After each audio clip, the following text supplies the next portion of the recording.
Sir రీసెంట్‌గా BRS ex MLA Balka Suman ప్రజల్ని రెచ్చగొట్టే విధంగా కొన్ని మాటలు మాట్లాడడం జరిగింది. అంటే ప్రభుత్వ ఫర్నిచర్‌ని అంటే దానికి సంబంధించి గూడా వాటిని ధ్వంసం జేయాలి అని ప్రజల్ని అంటే రెచ్చగొట్టే విధంగా మాట్లాడారు. అంటే దీనిపైన మీ అభిప్రాయం ఏంటి సార్? ఒక ఎక్స్ ఎమ్మెల్యేగా ఉండి ఇలాగా మాట్లాడడం.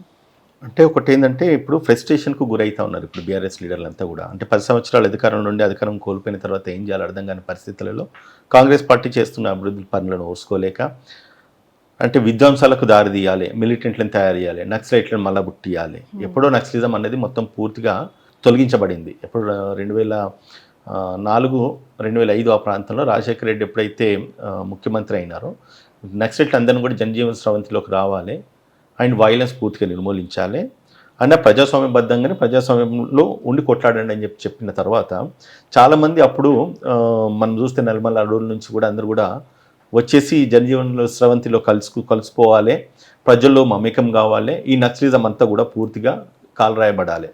సో దట్ ఏంటంటే ప్రజాస్వామ్యం ఇంకా కూడా బ్రతికే ఉన్నది, ఆ విధంగానే ఎన్నికలు జరుగుతూ ఉన్నాయి, ఆ విధంగా పరిపాలన ఉండాలని చెప్పేసి తీసుకున్న నిర్ణయం.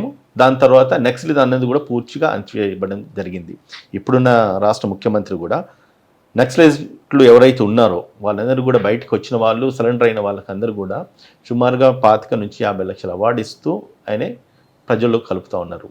సో ఇవన్నిటినీ ఓర్చుకోలేని పరిస్థితుల్లో ఈరోజు బాల్క సుమన్ చేసిన ఆరోపణలు ఏవైతున్నాయో, వాక్యాలు ఏవైతున్నాయో కూడా ఇది రాష్ట్ర వ్యాప్తంగా కూడా పెద్ద తీవ్ర ఉత్కంఠకైతే దారితీసినాయమ్మా. సో నేనేం చెప్తానంటే 10 సంవత్సరాలు పరిపాలించిన బీఆర్ఎస్, అధికారంలో ఉన్న బీఆర్ఎస్ ఏదైతే ఉన్నదో ఇప్పుడున్న పరిస్థితులలో కాంగ్రెస్ పార్టీ చేసే అభివృద్ధి కార్యక్రమాలకు మింగుడు పడతలేదు.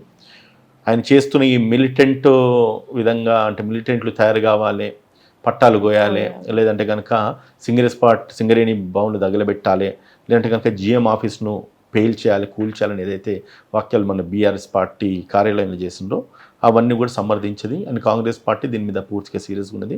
దీని మీద ఆల్రెడీ కేసు రిజిస్టర్ అయింది, దాని మీద ఎంక్వైరీ జరుగుతూ ఉన్నది. ఒకవేళ ఆరోపణలు ఏదైతే ఆరోపణలు చేసినారో మీడియా ఛానల్లో ఎవరెవరైతే దానికి ప్రత్యక్ష సాక్షులు ఉన్నారో ఈరోజు కాంగ్రెస్ అంటే పోలీసులు కూడా వెళ్ళేసి వాళ్ళు బీఆర్ఎస్ పార్టీ భవన్ ఈరోజు ఎంక్వైరీకి పోతూ ఉన్నారు. జరిగిన ఆరోపణలు ఏవైతే మీడియాలో వాక్యాలు వచ్చినాయో వాటిని నిజాలు ఏవైతే ఉన్నాయో నిర్ధారించుకొని ఈరోజు కేసును కూడా సెక్షన్లు ఆల్టర్ చేసే పరిస్థితి ఉన్నది అందులో. So we have to wait and see. ఆయన చేసిన ఆరోపణలు ఏవైతే ఉన్నాయో అవన్నీ కూడా ఆయనే వెనక్కి తీసుకోవాల్సిన అవసరం ఉన్నది. మరొకసారి ఇటువంటి పునరుద్ధరణ కాకుండా బీఆర్ఎస్ పార్టీ నాయకుడు కేసీఆర్ ఎవరైతే ఉన్నారో ఖచ్చితంగా వీళ్ళకు ఒక ప్రాపర్ ఇన్స్ట్రక్షన్స్ ఇవ్వాలి అండ్ దీన్ని ఎవరు కూడా ముక్త కంఠంతో ఖండిస్తారు, ఎవరు కూడా సమర్థించరమ్మా. అంటే సార్ బీఆర్ఎస్ నాయకులు పదవులు పోయాయని చెప్పేసి వాళ్ళు ఆవేశపడి మాట్లాడుతున్నారు అని ఒక వాదన కాంగ్రెస్ పార్టీ నుంచి వాదన వినబడుతుంది. కానీ బీఆర్ఎస్ నాయకులు చెప్పే వాదనలు ఏంటంటే రైతులకు అన్యాయం జరుగుతుంది, రైతులంతా కూడా అక్కడ ఎవరి వడ్లు కొనట్లేదు, మొక్కజొన్నలు అట్లాగే అంటే వర్షాలు పడి మొత్తం నానిపోయి కూడా ఆ రైతులు ఇబ్బంది పడుతున్నా కూడా పట్టించుకోవట్లేదు ప్రభుత్వం, అందుకని ఇంత ఆవేశపడి మాట్లాడుతున్నామని కూడా వాళ్ళు చెప్పుకొస్తున్నారు. దీని మీద మీరేమంటారు? ఒకటమ్మా, ఇప్పుడు తెలంగాణ రాష్ట్రం ఏర్పడిన తర్వాత ఇప్పుడు ఏదైతే 10 సంవత్సరాలు పరిపాలించిన బీఆర్ఎస్ పార్టీ ఏదైతే ఉన్నదో కాంగ్రెస్ పార్టీ అధికారంలోకి వచ్చిన తర్వాత రైతులు అంతకంటే మెరుగైన పరిస్థితుల్లోనే ఉన్నారని చెప్పేసి ఈరోజు తెలంగాణ రాష్ట్రం స్టాటిస్టిక్స్ చెప్తా ఉన్నది. రైతుల పక్షాన ఆలోచిస్తే మింగుడు పడిన రాజకీయాలు చేస్తున్నారని ఇదివరకు నేను మీకు చెప్పున్నాను. ఓకే, రైతుల సమస్యలు నిజంగానే ఉంటే ఈరోజు బాల్క సుమన్ చేసిన వాక్యాలలో ఎక్కడ ధర్నాలు చేసినా కూడా అసలు రైతులే వస్తలేరు. 196 మంది బీఆర్ఎస్ నాయకులు ఉంటే 4 మాత్రమే రైతులు వస్తూ ఉన్నారు. రైతులంతా కూడా మన పక్షాన్ని చూడాలంటే, ప్రజలు మన పక్షాన్ని చూడాలంటే మన మిలిటెంట్ యాక్టివిటీస్ చేయాలని చెప్తా ఉన్నారు. దీన్ని బట్టి ఏమర్థమవుతా ఉన్నది? ప్రజల్ని రెచ్చగొట్టే విధానము ఒక వంతు అయితే నువ్వు చేస్తున్న ఆరోపణలు తప్పుడు ఆరోపణలు అని చెప్పేసి అర్థమవుతా ఉన్నది. రైట్, ఒకటే anything if you want to prove any allegation raised upon any political party కావచ్చు, ఎనీ లీడర్ కావచ్చు, certainly there should be some authentical evidences ఉండాలి, స్టాటిస్టికల్ ఎవిడెన్సెస్ ఉండాలి. రాజకీయాలలో విమర్శలు ప్రతి విమర్శలు okay, will agree. But in some point of వ్యూలో మనం చేస్తున్న ఆరోపణలు ఏవైతున్నాయో అది ఒక ఉగ్రవాద చర్యకు దారి తీసే విధంగా మాత్రం ఉండొద్దని చెప్పి అయితే నేను చెప్తాను. ఎందుకంటే ఇప్పుడు బల్క సుమన్ 10 సంవత్సరాలు అధికార పార్టీలో ఉంటే వాళ్ళు రైట్, ఒక ఎమ్మెల్యేగా ఉంటూ, ఒక ఎంపీగా ఉంటూ, ఒక ప్రభుత్వ విప్పుగా ఉంటూ ఆయన చేసిన కార్యక్రమాలు ఏవైతే ఉన్నాయో, అంటే ప్రభుత్వం పట్ల వాళ్ళు చేసిన కార్యక్రమాలు ఏవైతే ఉన్నాయో, వాళ్ళకున్న రాజకీయ పూర్తి అనుభవాలు ఏవైతున్నాయో సమాజం హర్షించే విధంగా ఉండాలి. కానీ ఈరోజు సమాజం వాళ్ళ మీద ఏలెత్తి చూపించే విధంగా ఉండొద్దు.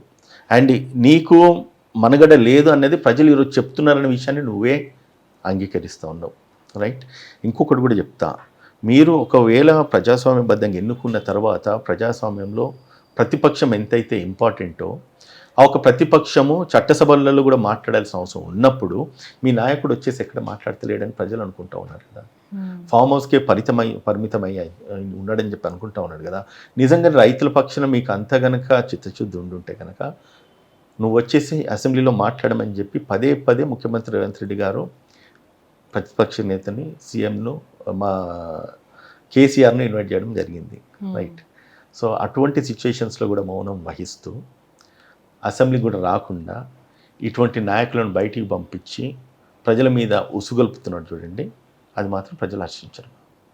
అంటే ఏదైతే బల్క సుమన్ గారు ఇలాంటి వ్యాఖ్యలు చేశారో, ప్రజని రెచ్చగొట్టే విధంగా అటు పట్టాలు కోసేయాలి, ప్రభుత్వ ఆఫీసుల మీద దాడులు చేయాలి అంటే ప్రజలు ఎప్పుడైతే ఇలాంటి మాటల్ని ఎక్కువగా బ్రెయిన్కి తీసుకోరు, వాళ్ళ పనులు వాళ్ళకుంటే ఎవరి పనులలో వాళ్ళు ఉంటారు. కానీ ఈ వ్యాఖ్యలు ప్రజల్లోకి ఎలా వెళ్తాయంటే ప్రభుత్వం వెనుకబడి ఉంది, ప్రజలకి పనులు చేయడానికి వెనుకబడి ఉంది కాబట్టే అంటే ఆపోజిట్ పార్టీ కూడా ఇంత పెద్ద మాటల్ని మాట్లాడుతుంది అని అనుకుంటారు కదా ప్రజలు కూడా. ఇప్పుడు విమర్శలు చేయొచ్చు, నేను అదే చెప్తున్నా, విమర్శలు చేయొచ్చు, విమర్శ విధంగా ఉండాలి. అంతేగాని నక్సలిజాన్ని, టెర్రరిజాన్ని, మిలిటెంటిజాన్ని ప్రోత్సహించే విధంగా ఉండద్దు అంటున్నాను నేను. ఇప్పుడు మీరు చేస్తున్న వాక్యాలకు మనకు అర్థమవుతున్న సినారీస్ ఏంటిది? మీ ఫ్రస్ట్రేషన్ కనబడుతుంది కదా, మీ ఆవేశం, ఆక్రోశం, ఉద్రేకం కనబడుతుంది కదా. 10 సంవత్సరాలు అధికారంలో ఉన్నాము, అధికారం కోల్పోయిన తర్వాత అధికార దాహం ఏ విధంగా ఉంటుంది, అధికారం గురించి అని చెప్పి వీళ్ళు పాకులాడే విధానాలు చూడండి. అంటే సంఘ విద్రోహ శక్తులను తయారు చేసే విధంగా లేదు ఇది. నువ్వు పట్టాలను కోసేయండి అని చెప్పి జనాలను నువ్వు ఆదేశిస్తూ ఉన్నావు, నువ్వు జిఎం ఆఫీస్ తగలబెట్టండి అని ఆదేశిస్తూ ఉన్నావు, అండ్ సింగరేణి భవన్ కాలబెట్టమని చెప్పి నువ్వు ఆదేశిస్తూ ఉన్నావు.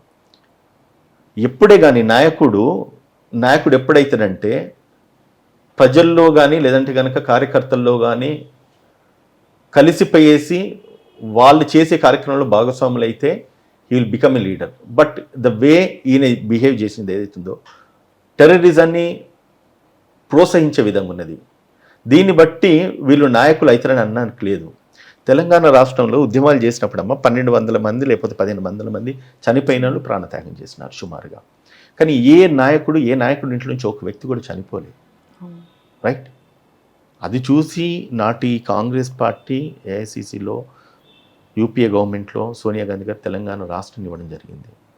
ప్రజల్ని ప్రోవోక్ చేసేసి మరి ఉద్రేకాలు అంటే లేపి అండ్ ప్రాణాలు త్యాగం చేసేసి తెలంగాణ రాష్ట్రం సాధించే విధంగా వాళ్ళు చేసిన, అంటే అప్పటి తెలంగాణ ఉద్యమకారులు చేసిన పోరాటమే ఈరోజు తెలంగాణ సాధన. సమర్థమైన పరిపాలన ఉండాలని నాడు అనుకున్నది యూపీఏ ప్రభుత్వం, సోనియా గాంధీ గారు కాబట్టి తెలంగాణని ఇవ్వడం జరిగింది.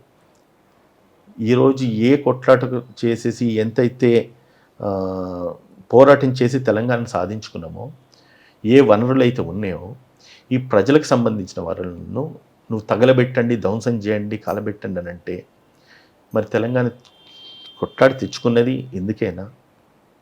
లేకపోతే మీ అధికారం కోల్పోయిన తర్వాత మీ ఫ్రస్ట్రేషన్కు ఈరోజు తెలంగాణ రాష్ట్రం మళ్ళీ తగలబడాలన్నా అనేది వాళ్ళు ఆత్మవిమర్శలు చేసుకోవాల్సిన అవసరం. అంటే బీఆర్ఎస్ ఎమ్మెల్యే బల్క సుమన్కి ఇదేం కొత్త కాదు, ఇది వరకు కూడా జైలుకి వెళ్ళారు, ఇలాంటి మాటలు మాట్లాడి ధర్నాలు చేసి కూడా జైలుకి వెళ్ళడం జరిగింది. ఆయన రీసెంట్గా ఈ మాటలు మాట్లాడుతూ కూడా జైలు ఏం కొత్త కాదు, మనం లోపలికి వెళ్ళొస్తాం అంటే ఇక్కడ ఏమనుకోవచ్చు సార్? అంటే భయం లేదనుకోవచ్చా, అంటే హద్దు దాటిపోయారనుకోవచ్చా, ప్రభుత్వం చర్యలు తీసుకోవట్లేదు వీళ్ళపైన అనుకోవచ్చా? శివంతిని అదే చెప్తున్నానమ్మా. ఇప్పుడు అధికారం కోల్పోయిన తర్వాత ఫ్రస్ట్రేషన్ బాగుంటుంది మనిషికి, చేయనికి ఇంకో పని ఉండదు. ఇదివరకంటే చాలామంది ఆయన చుట్టూ తిరిగేటోళ్ళు కావచ్చు, ఇప్పుడు ఆయన చుట్టూ జనాలు ఉండలేరేమో ఏం చేయాలో అర్థమవట్లేదు దానికి. సో కాకపోతే ఏం చేయాలంటే దాన్ని ప్రజల్లోని అంటే ఉద్రేకాలు లేపాలి. అండ్ దాని తర్వాత 200 కేసులు నా పైన ఉన్నాడు. నీ పైన కేసు ఉంటే నువ్వే పోయి తగలబెట్టు, మళ్ళీ నీ మీదనే కేసు అవుతుంది. నువ్వు అక్కడ ఉన్న మాజీ మంత్రిని ప్రోత్సహిస్తా ఉన్నాడు, ఒక మాజీ ఎమ్మెల్యే ఆయన పక్కకున్నాడు, ఆయన ప్రోత్సహిస్తా ఉన్నారు. ఈయన చేసిన స్టేట్మెంట్కి వాళ్ళందరూ కూడా వెటకరంగా నవ్వుతూ ఉన్నారు. అంటే ప్రభుత్వ కార్యాలయాలు ధ్వంసం చేయడము, కేంద్ర ప్రభుత్వం రైలు పట్టాలు నడుస్తుంటే కోసేస్తే ఏం కావాలి, జనాలు అందరూ పోయి చచ్చిపోవాలి. ఇట్లా నీ కార్యకర్తలు నువ్వు ఏ విధంగా డ్రైవ్ చేస్తూ ఉన్నారు ఏమ్మా?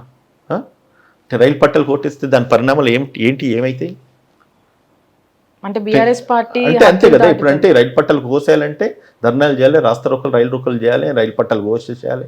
రాత్రి రైలు పట్టాలు కోసేస్తే తెల్లారి రైలు యాక్సిడెంట్ అయ్యి జనం చచ్చిపోవాలని ఈయన ఆలోచన ఏంది? ఎట్లా ఈ విధంగా మీరు చేసేది రాజకీయాలు? దీన్ని ఎవరు కూడా హర్షించారు కదా. కానీ బీఆర్ఎస్ పార్టీ తెలంగాణలో హద్దులు దాటుతుంది అనుకోవచ్చు. అంటే మాటల ద్వారా కావచ్చు, చేతల ద్వారా కావచ్చు, చాలామంది నాయకులు కూడా ఇట్లాంటి ధర్నాలు చేయడము, ప్రజలు రోడ్ల మీదకి రావడం చాలా చూస్తూనే ఉన్నాము కాంగ్రెస్ ప్రభుత్వం వచ్చినప్పటి నుంచి కూడా. అంటే దీన్ని ఏ విధంగా చూడొచ్చు సార్? బీఆర్ఎస్ పార్టీ హద్దులు దాటుతుంది అని అనుకోవచ్చా? ఇప్పుడు నేను ఇక్కడ కూర్చొని మాట్లాడుకోవడం కాదు, జనాలు అనుకుంటా ఉన్నారు బీఆర్ఎస్ పార్టీ హద్దులు దాటుతుందంటే హద్దులు దాటుతున్న విధంగా ప్రవర్తిస్తూ ఉన్నారు. మనకు అర్థమవుతూ ఉన్నది కదా. దానికి మనం ఇక్కడ కంక్లూడ్ చేయాల్సిన అవసరం లేదు. ప్రజలు చూస్తూ ఉన్నారు కదా. 4 గోడల మధ్యలో అవుతున్న చర్చలు కాదు కదా ఇది. మీడియా సమీక్షంలో ప్రజలు చూస్తున్నప్పుడు చేస్తున్న వాక్యాలు కదా ఇవన్నీ. ఈ ఆరోపణలన్నీ కూడా హద్దులు మీరు పోతున్నారనే అనుకోవాలి మనం. ఎందుకంటే అది చెప్తున్నాం కదా, అహంకార దాహం వాళ్ళని ఎక్కడ కూడా బతకనిస్తలేదు. అంటే అధికారం కోల్పోయిన తర్వాత మంచి ఇంత ఫ్రస్ట్రేషన్కి గురవుతారని చెప్పేసి ఈ సుమన్ వాక్యాలు తెలియజేస్తాం మేము. So this is what we need to understand. ఖచ్చితంగా అంటే పబ్లిక్ను ప్రొవోక్ చేసేసి ఒక రాంగ్ నోషన్లో నడిపించి నా మీద కేసులు అయినాయి అంటే ఈయన మీద కేసులు అయితే ఉన్న వాళ్ళందరి మీద కేసులు కావాలి. ఎట్లా మంత్రులు వచ్చినట్టు పోయి మన కేసులు అంటే మాజీ మంత్రులు వచ్చినట్టు పోయి మన జైలు ఉండాలి. ఎట్లా ఈయన 10 రోజులు పోయి వచ్చింది. ఏది మన లాస్ట్ ఇష్యూలా, ఓకే, అక్కడ మున్సిపల్ చైర్మన్ ఇష్యూలా, చెన్నూరు మున్సిపల్ చైర్మన్ ఇష్యూలా పోలీసుల మీద దాడి చేసినాడు. ఇంత 2-3 ఇంచులు తలకాయలు పగిలిపోయినాయి వీళ్ళు చేసిన దాడికి. దానికి ఆల్రెడీ జైలుకు పోయొచ్చు, నా కేసు ఇంకా పెండింగ్ ఉన్నది. అది తట్టుకుంటలేడు, ఆయనకి ఫ్రస్ట్రేషన్ ఆగుతలేదు. నా ఒక్కరి మీదనే కేసులు అయితే ఎట్లా, ఇంతమంది మంచుకున్నారు, వీళ్ళందరి మీద కేసులు కావాలి. నువ్వు ఇటువంటి రాంగ్ ప్రొవొకేషన్స్, ఇల్లీగల్ యాక్టివిటీస్ అంటారు దీన్ని. Waging wars against state with wrong provocations ఇవన్నీ కూడా. అంటే పబ్లిక్ని ఒక రాంగ్ వేలో డైవర్ట్ చేయడం, నాయకులని రాంగ్ వేలో ప్రొవోక్ చేయడం, తప్పుడు సంకేతాలు ప్రజల్లోకి తీసుకెళ్ళడం. దీనివల్ల పార్టీ మనగడ కోల్పోతుందే కానీ పార్టీ మనగడ నిలబడది. ఏ నాయకుని యొక్క ఔన్నత్యం కూడా ఎదగదని మాత్రం తెలియజేయగలుగుతున్నా. ఇప్పుడు కేటీఆర్ స్థాయిలో ఉన్న వ్యక్తి నువ్వు ఖచ్చితంగా నేను చర్య తీసుకోవాలి, లేదంటే కనుక ఇటువంటి ప్రొవొకేషన్స్కు మీరు దారి తీయాలి అండ్ ఇటువంటి ప్రొవొకేషన్స్ మీరు చెయ్యాలి అని ఎప్పుడైతే మెసేజ్ ఇస్తున్నారో దాన్ని ఎవరు కూడా హర్షించారని చెప్పి తెలియజేస్తున్నాను. హిట్ టీవీ యాప్, ఇందులో short news, live news, entertainment shows, movies, digital magazines తో పాటు మీ జిల్లా వార్తలను కూడా ఫ్రీగా చూడొచ్చు. ఇంకెందుకు ఆలస్యం, వెంటనే హిట్ టీవీ యాప్ ని డౌన్లోడ్ చేసుకుని ఫ్రీగా ఎంటర్టైన్మెంట్ పొందండి. Hit TV app. Hit TV app. Please download hit TV app. Hit TV app ని ఫ్రీగా డౌన్లోడ్ చేసుకుని ఎంజాయ్ చేయండి. మీకు నచ్చిన ఎంటర్టైన్మెంట్ కోసం హిట్ టీవీ యాప్ ని ఫ్రీగా డౌన్లోడ్ చేసుకుని ఎంజాయ్ చేయండి. హిట్ టీవీ యాప్ ని డౌన్లోడ్ చేసుకుని ఆస్వాదించండి, ఆశీర్వదించండి. ఇంతమంది సెలబ్రిటీలు హిట్ టీవీ యాప్ ని డౌన్లోడ్ చేసుకోండి అని చెప్తున్నారంటే ఎంత మంచి యాప్ ఆలోచించండి. అమెరికా అమెరికా అమెరికా అమెరికాలో చదవాలనుకునే వాళ్ళకి విశ్వసనీయమైన పేరు మన శౌర్య కన్సల్టెన్సీ. UK లో 1 year masters, UK లో 1 year masters, 2 years work permit up to 5 years visa. Contact Saurya Consultancy. Contact 89851 89851.